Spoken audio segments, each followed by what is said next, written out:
Hi friends, famous legend actor Rajesh வந்து இறந்துட்டாரு. இந்த வீடியோக்குள்ள அவரை பற்றி நிறைய சுவாரஸ்யமான விஷயங்களை பற்றி நம்ம பார்க்கலாம். நிறைய பேருக்கு தெரியாத விஷயங்கள் எல்லாமே இந்த வீடியோவில் நான் சொல்லியிருக்கேன். இந்த வீடியோக்குள்ள போகிறதுக்கு முன்னாடி அவருக்கு வந்து ஆழ்ந்த இரங்கலை வந்து நம்ம தெரிவிச்சுப்போம்.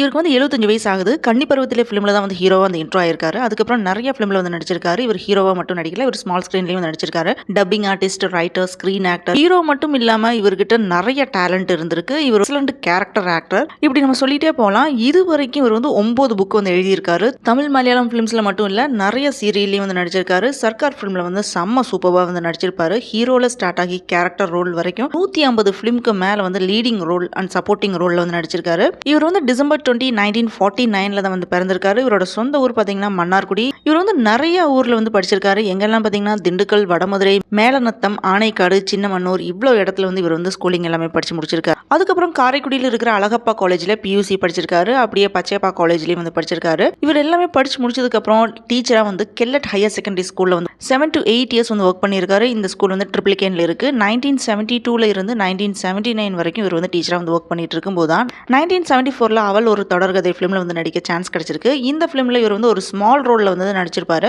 ஸோ அதுக்கப்புறம் பார்த்தீங்கன்னா கன்னி பருவத்திலே ஃபிலிம்ல வந்து ஹீரோவா வந்து நடிச்சிருப்பாரு. இந்த ஃபிலிம் 1979 வந்து ரிலீஸ் ஆச்சு. அதுக்கப்புறம் அச்சமில்லை ஃபிலிம்ல வந்து நடிச்சிருப்பாரு. அந்த 7 நாட்கள் அப்படின்னு ஒரு ஃபிலிம் இருக்கு. அந்த ஃபிலிம்ல பார்த்தீங்கன்னா இவரோட பெஸ்ட் ஆக்டிங் வந்து இவர் காமிச்சிருப்பாரு. ஹெல்த்தை பத்தி டாக்டர்ஸ் கிட்ட வந்து இன்டர்வியூ பண்றது, ரீசெண்டா வேரியஸ் ஃபீல்டில் இருக்கிற டாக்டர்கிட்ட வந்து இன்டர்வியூ பண்ணியிருப்பாரு. இந்த மாதிரி இருக்கிற வீடியோஸ் எல்லாமே நம்ம நிறைய பார்த்திருப்போம். இவர் ஒரு பாசிட்டிவ் திங்கர், நிறைய பேருக்கு வந்து இன்ஸ்பிரேஷனா வந்து இருந்திருக்காரு. தமிழ் வசனத்தை செம்ம தெளிவாக வந்து பேசுவார். இவர் வந்து ஹோட்டல், ரியல் எஸ்டேட் பிஸ்னஸும் பண்ணியிருக்காரு. ஹாலிவுட் ஆக்டர்ஸோட பயோகிராஃபியை தமிழில் வந்து எழுதியிருக்காரு. பெரியாரோட ஐடியாலஜிஸில் ஆக்டிவ்லி வந்து இன்வால்வ் ஆயிருந்தாரு. அஸ்ட்ராலஜியை முழுசாக நம்புவார். அதே மாதிரி அஸ்ட்ராலஜி ரிலேட்டடாக ஆர்டிகல்ஸும் வந்து எழுதியிருக்காரு. ஆக்டர் ராஜேஷ் நடிச்சிட்டு இருக்கும்போதே 1985 சென்னையில் வந்து ஷூட்டிங்காக தனியாக வீடு ஒன்று கட்டியிருக்காரு. அந்த வீட்டை அப்போ சிஎம்மாக இருந்த எம்ஜிஆர் தான் வந்து ஓப்பன் பண்ணி வச்சிருக்காரு. இந்த வீட்டில் தமிழ், மலையாளம், கன்னடா, தெலுங்கு அப்படின்னு நிறைய லாங்குவேஜில் இருக்கிற ஃபிலிம் எல்லாமே ஷூட் பண்ணியிருக்காங்க. ரியல் எஸ்டேட் பிஸ்னஸில் இவர் வந்து ரொம்ப தீவிரமாக இருந்தப்போ ஃபிலிம் ஷூட்டிங்காக கட்டின வீட்டை வந்து வித்துட்டாரு. 1968 15 ரூபாயோட சென்னைக்கு வந்தவர் ஆக்டர் ராஜேஷ். ஸோ 1985 பார்த்தீங்கன்னா ஆசாசியாக வந்து ஒரு பங்களா ஒன்று கட்டியிருக்காரு. ஒரே ஒரு நாள் மட்டும்தான் அங்கே வந்து ஸ்டே பண்ணியிருக்கேன் அப்படின்ட்டு அவரே வந்து சொல்லியிருக்காரு. பேங்க்ல லோன் வாங்கி கொஞ்சம் பேர்ட்டு வந்து அமௌண்ட் எல்லாம் வாங்கி கட்டின வீட்டை தான் வந்து கடன்னால கட்டின வீட்டில் வந்து குடி போக முடியாமல் ஒரே ஒரு நாள் மட்டும் அங்கே வந்து ஸ்டே பண்ணியிருக்காரு. இவர் கட்டின புது வீட்டை வந்து சினிமா ஷூட்டிங்காக விட்டுருக்காரு அப்படின்னு ஆல்ரெடி நான் சொன்னேன் இல்லையா.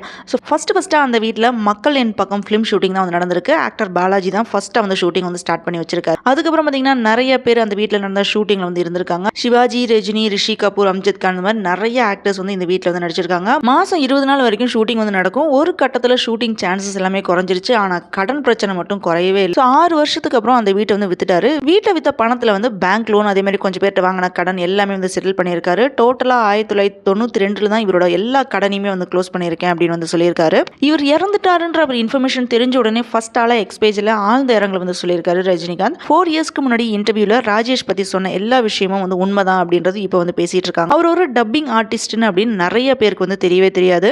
உள்ளம் கேட்குமே, மஜா, டும் டும், ஜூட், ராம், பொய் சொல்ல போறோம், அதே மாதிரி தேவி, இந்த மாதிரி நிறைய ஃபிலிம்ல வந்து டப்பிங் ஆர்டிஸ்டா வந்து வாய்ஸ் கொடுத்திருக்காரு. முரளி, நெடுமுடி வேணு, ஜோய் மேத்யூக்கும் ராஜேஷ் தான் வந்து டப்பிங் வந்து கொடுத்திருக்காரு. இவ்வளவு நாளா இது வந்து நமக்கு தெரியாம போயிடுச்சு. 24 இயர்ஸ் டிவி சீரியல் வந்து நடிச்சிருக்காரு. 70 வயசை தாண்டியும் ஃபிலிம், டிவி சீரியல்னு அழகாக வந்து மேனேஜ் பண்ணியிருக்காரு. லைஃப்பில் ஈச் அண்ட் எவ்ரி டேஸை வந்து ரசித்து வாழ்ந்திருக்காரு ஆக்டர் ராஜேஷ். ஸோ வயசு வந்து அவருக்கு வந்து ஒரு பெருசாகவே தெரியல. அதனால தான் யங் மேன் மாதிரி கடைசி வரைக்குமே உழைச்சிட்டே இருந்திருக்காரு. 150 ஃபிலிம்க்கு மேலே நடித்த ஆக்டர் ராஜேஷ்ட உங்களுக்கு பிடிச்ச 3 ஃபிலிம் என்ன அப்படின்னு கேட்டிருப்போம். இவர் வந்து கொஞ்ச நேரம் யோசிச்சு தான் வந்து ஆன்சர் பண்ணியிருக்காரு. ஃபர்ஸ்ட் ஹீரோவாக நடித்த கன்னி பருவத்திலே, அந்த 7 நாட்கள், அதே மாதிரி கே பாலச்சந்தர் டைரக்ட் பண்ண அச்சமில்லை, இந்த 3 ஃபிலிம் தான் இவருக்கு பிடிச்ச ஃபிலிம் அப்படின்னு வந்து சொல்லியிருப்பாரு. ராஜேஷ்க்கு ஒரு பையனும் ஒரு பொண்ணும் இருக்காங்க. ஆல்ரெடி அம்மா இல்லாம 2 பேரும் ஃபீலிங்ஸ்ல இருக்காங்க. இப்போ அப்பாவும் இல்லாம 2 பேருமே ரொம்ப ஃபீலிங்ஸ்ல இருக்காங்க. ஆக்டர் இளவரசு ஒரு இன்டர்வியூல என்ன சொல்லியிருக்காருன்னு பார்த்தீங்கன்னா, டெத் ரிலேட்டடா ராஜேஷ் சார்ட்ட வந்து பேசிட்டு இருக்கும்போது ஆக்டர் ராஜேஷ் என்ன சொல்லியிருக்காருன்னு பார்த்தீங்கன்னா, 75 இல்லைன்னா 76 வயசுக்கு மேல உயிரோடு இருக்கிறது அனாவசியமா நினைக்கிறேன் அப்படின்னு வந்து சொல்லியிருக்காரு. ஆரோக்கியமா இருக்கும்போதே உயிர் இழந்துடணும் அப்படின்னு வந்து சொல்லியிருக்காரு. அவரை பொறுத்த வரைக்கும் இதுக்கு வந்து ரெடியா தான் இருந்திருக்காரு அப்படின்னு ஆக்டர் இளவரசு வந்து சொல்லியிருக்காரு. யாரையுமே கஷ்டப்படுத்தக்கூடாது அப்படின்ட்டு ஆக்டர் ராஜேஷ் வந்து சொல்லியிருக்காராம். ஸோ அவர் விரும்பின மாதிரியே வந்து இறந்துட்டாரு. இவரோட நிறைவேறாத ஆசை ஒன்று இருக்குது அப்படின்னு வந்து சொல்லியிருக்காங்க. என்னன்னு பார்த்தீங்கன்னா, அவருக்கு வந்து டேரக்டர் ஆகணும்னு ஆசை இருந்துச்சாம். ஆக்டர் கமலஹாசனை வச்சு ஒரு ஃபிலிம் வந்து டைரக்ட் பண்ணணும்னு ஆசைப்பட்டிருக்காரு. ஆனால் அவரோட ஆசை வந்து கடைசி நேரம் வரைக்குமே நிறைவேறாம போயிடுச்சு. Famous social reformer and Dravidian movement லீடராக இருந்த பட்டுக்கோட்டை டேவிஸ் வனாதிராயனோட பேத்தியை வந்து 1983 வந்து மேரேஜ் பண்ணியிருக்காரு. இவருக்கு வந்து 2 பசங்க இருக்காங்க. திவ்யா, தீபக்னு 2 பேர் இருக்காங்க. பாஸ்ட் 2 இயர்ஸா எம்ஜிஆர் ஃபிலிம் அண்ட் டெலிவிஷன் காலேஜோட சேர்மனாக வந்து இருந்திருக்காரு. யோகா முத்ரா, யோகா, சித்தா மெடிசின் எக்ஸெட்ரா இப்படி இருக்கிற மெத்தடை வச்சு எப்படி வந்து டிசீஸ் ஃப்ரீ லைஃப் வந்து வாழ்றதை பற்றியும் டாக்டர் வந்து கேட்டிருக்காரு. யூடியூப் பேஜில் நிறைய புக்ஸ் வந்து எழுதியிருக்காரு. கார்த்திகை தீபம் சீரியலில் தீபாவோட அப்பாவா நாதஸ்வரம் ஆர்டிஸ்டாக வந்து நடிச்சிருப்பாரு. இவர் இறந்துட்டாருன்ற விஷயத்தை கேட்டப்போ ரொம்ப ரொம்ப ஷாக்கிங்காக இருந்துச்சு. சுத்தமாக நம்பவே முடியல.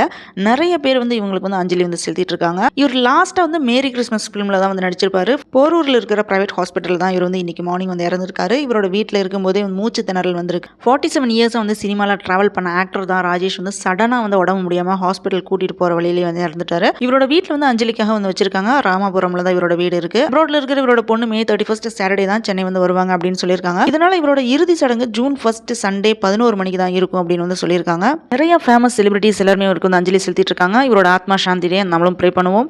ஆக்டர் ராஜேஷோட லைஃப்ல நடந்த விஷயம் அதே மாதிரி நமக்கு தெரியாத விஷயத்தை பத்தி எல்லாம் இந்த வீடியோல நீங்க தெரிஞ்சிருப்பீங்க. தேங்க்ஸ் ஃபார் வாட்சிங் திஸ் வீடியோ. இந்த வீடியோ உங்களுக்கு பிடிச்சிருந்தா லைக் பண்ணுங்க, ஷேர் பண்ணுங்க, சப்ஸ்கிரைப் பண்ணுங்க. See you all in the next